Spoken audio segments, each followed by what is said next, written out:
नमस्कार. पुन्हा एकदा आपल्या सर्वांचे मनपूर्वक स्वागत आहे.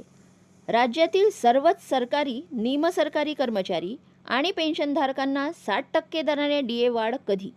राज्यातील सर्वच सरकारी, निमसरकारी कर्मचारी तसेच पेन्शनधारकांना 60% दराने डीए वाढ कधी होणार याबाबत सविस्तर अपडेट पाहूयात. त्यापूर्वी चॅनलला पहिल्यांदा भेट देत असाल तर लाईक करायला विसरू नका, सबस्क्राईब करायला विसरू नका, नवीन अपडेटसाठी बेल आयकनला प्रेस करायला विसरू नका आणि माहिती आवडल्यास आपल्या सहकारी मित्रांना शेअर करायला देखील विसरू नका.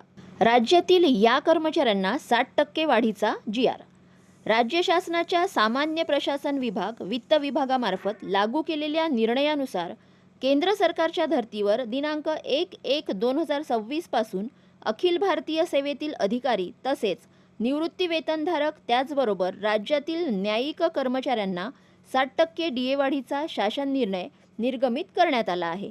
परंतु राज्यातील राज्य सरकारी कर्मचारी पेन्शनधारकांना 60% डीए दराने शासन निर्णय अद्याप निर्गमित झालेला नाही. सर्व राज्य कर्मचाऱ्यांना 60% डीए वाढीचा जीआर कधी? राज्यातील सर्वच कर्मचारी तसेच पेन्शनधारकांना 1/1/2026 पासून महागाई भत्ता 60% दराने लागू करण्यासंदर्भात अधिकृत शासन निर्णय जुलै अखेर निर्गमित होण्याची शक्यता वर्तविण्यात येत आहे.